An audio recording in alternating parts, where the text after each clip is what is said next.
বাংলাদেশ জাতীয় সংসদ নির্বাচন নিয়ে আজ ঢাকা থেকে শুরু করে সারা দেশব্যাপী গ্রামগঞ্জ থেকে শুরু করে শহর মেট্রো পথগুলোতে একটাই প্রশ্ন ঘুরপাক খাচ্ছে। শেষ পর্যন্ত কারা আসছে ক্ষমতায়? এই প্রশ্নের উত্তরে এবার আর কোনো রাজনৈতিক দলের মুখ থেকে আসেনি, বরং এসেছে আন্তর্জাতিক গণমাধ্যম বিশ্লেষণ থেকে। বিখ্যাত গণমাধ্যম আল জাজিরা সম্প্রতি যে প্রতিবেদন প্রকাশ করেছে, সেটি প্রকাশের পর থেকে গুলশান বিএনপির কার্যালয় থেকে শুরু করে রাজনৈতিক অফিসগুলিতে তোলপাড় শুরু হয়েছে একের পর এক। অনেকের ঘুম হারাম হয়েছে, অনেক তথাকথিত বড় বড় নেতাদের কপাল ভাঁজ পড়তে শুরু করেছে রাজনীতি পুরো চিত্র ভেঙে নতুন সমীকরণের দিকে। ৩০-৩৫ বছর ধরে বাংলাদেশের রাজনীতিতে একটি চিরচেনা ছিল, এক পাশে আওয়ামী লীগ, অন্য পাশে বিএনপির ক্ষমতার পালাবদল, আর এর মাঝখানে সাধারণ মানুষগুলো হতাশা আর বঞ্চিত হয়েছে। কিন্তু এবারের নির্বাচন সেই পুরো চিত্রটাই ভেঙে দিয়েছেন। আল জাজিরার রিপোর্ট অনুযায়ী এবারের লড়াই আর আওয়ামী লীগ বনাম বিএনপির মাঝে থাকছে না, বরং এবারের মাঠের লড়াই থাকছে বিএনপি বনাম জামাতের এই দলীয় জোটের সঙ্গে।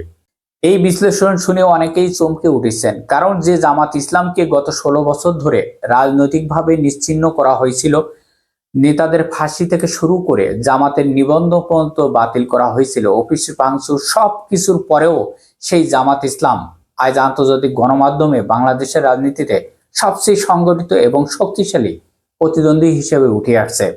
ডক্টর মোহাম্মদ ইউনূস সাহেবের নেতৃত্বে অন্তর্বর্তীকালীন সরকার যখন আওয়ামী লীগকে নিষিদ্ধ ঘোষণা করেন, আর তখন থেকে নির্বাচনের আতঙ্ক পুরোপুরি বদলে যেতে শুরু করে। আওয়ামী লীগ মাঠে না থাকার কারণে বিএনপি ধরে নিয়েছিল এবার তাদের জয় নিশ্চিত, কিন্তু বাস্তবে চিত্র দেখা যাচ্ছে ভিন্ন। আল জাজিরার বিশ্লেষণে প্রতিবেদনে স্পষ্ট বলা হয়েছে, এবারের ক্ষমতা দৌড়ে জামাত ইসলাম। জামাত ও তাদের জোট এখন অনেকটাই এগিয়ে।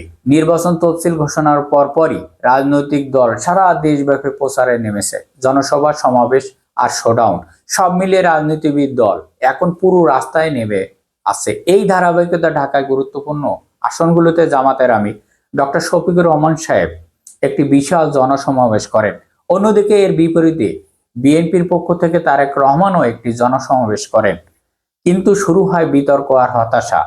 তারেক রহমানের জনসভায় প্রত্যাশা করেছিল জনগণ অনেক হাইপ তৈরি হবে, কিন্তু এর বিপরীতে তারেক রহমানকে কেন্দ্র করে সেই হাইপ তৈরি করতে পারি নাই। মাঠে তার প্রতিফলন খুব একটি দেখা যায়নি। সুতরাং লোক সমাগমের মাধ্যমে বক্তব্য জনগণের মনে কোনো আকৃষ্ট করতে পারিনি। রাজনৈতিক বিশ্লেষকের মতে প্রথম দিনেই বক্তব্যই তারেক রহমান বড় ধরনের ভুল করে বসেছেন।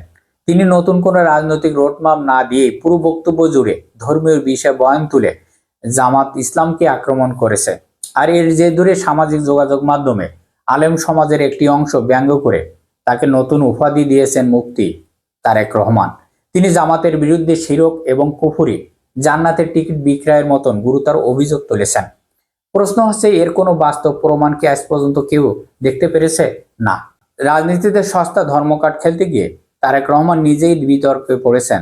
তার বক্তব্য ধারাবাহিকতার কোনো লজিক নেই, বাস্তবতার সাথে কোনো সংযোগ বা মিল নেই।